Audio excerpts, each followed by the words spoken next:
Entertainment this is Kavya. Today film updates ఇప్పుడు చూద్దాం.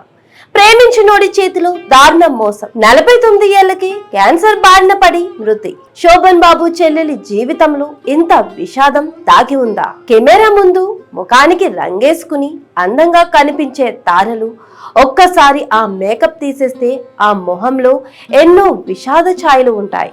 Cinema వాళ్ళ జీవితాలు అందరివి పూల పాన్పులు కావు, కొన్ని ముళ్ళ కంచెలు కూడా. అలా సీనియర్ నటి చంద్రకళ జీవితం కూడా ఎన్నో ఒడిదుడుకులు ఎత్తుఫల్లాలు మధ్య సాగింది.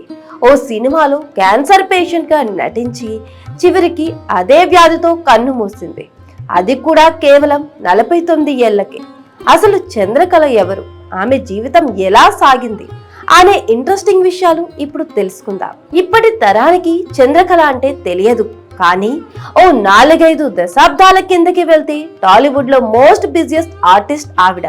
తెలుగుతో పాటు కన్నడలోను ఒకే సంవత్సరంలో ఆయా ఇండస్ట్రీలలోకి ఎంట్రీ ఇచ్చింది చంద్రకళ. తెలుగులో సతీ సుకన్య, కన్నడలో శ్రీ రామాంజనేయ యుద్ధ అనే సినిమాలతో ఒకే ఏడాది ఎంట్రీ ఇచ్చింది. రెండో సినిమాకి ఏకంగా ఎన్టీఆర్, శోభన్ బాబు వంటి గొప్ప నటులతో కలిసి ఆడపడుచు అనే సినిమాలో వీరిద్దరికి చెల్లెలుగా నటించే ఛాన్స్ పట్టేసింది. ఈ సినిమా చంద్రకళకు తెచ్చిపెట్టిన పాపులారిటీ అంతా ఇంత కాదు. ప్రతి ఇంట్లో ఇలాంటి ఒక చెల్లి ఉంటే ఆ ఇల్లు బృందావనం అంటూ అనుకునేవారంట. ఏ రేంజ్ లో ఆమె యాక్టింగ్ కుమ్మేసిందో ప్రత్యేకించి చెప్పనవసరం లేదు. స్వర్గీయ నందమూరి తారక రామారావు సైతం ఈ సినిమాలో చంద్రకళ నటన చూసి పరవశించిపోయారట. దాంతో ఆమె ప్రతిభను మెచ్చి చాలా సినిమాల్లో ఎన్టీఆర్ చంద్రకళకు ఛాన్సులు ఇప్పించేవారట. ఇక చంద్రకళ టాలీవుడ్ లో దాదాపుగా చెల్లెలి పాత్రలే చేసింది. మరీ ముఖ్యంగా శోభన్ బాబుతో కలిసి చాలా సినిమాల్లో చంద్రకళ చెల్లెలుగా నటించింది. అప్పట్లో శోభన్ బాబు చంద్రకళది మంచి అన్నా చెల్లెల బంధం అనేవారట. ఇక చంద్రకళకు అప్పట్లో హీరోయిన్లకు ఉన్నంత క్రేజ్ ఉండేదట.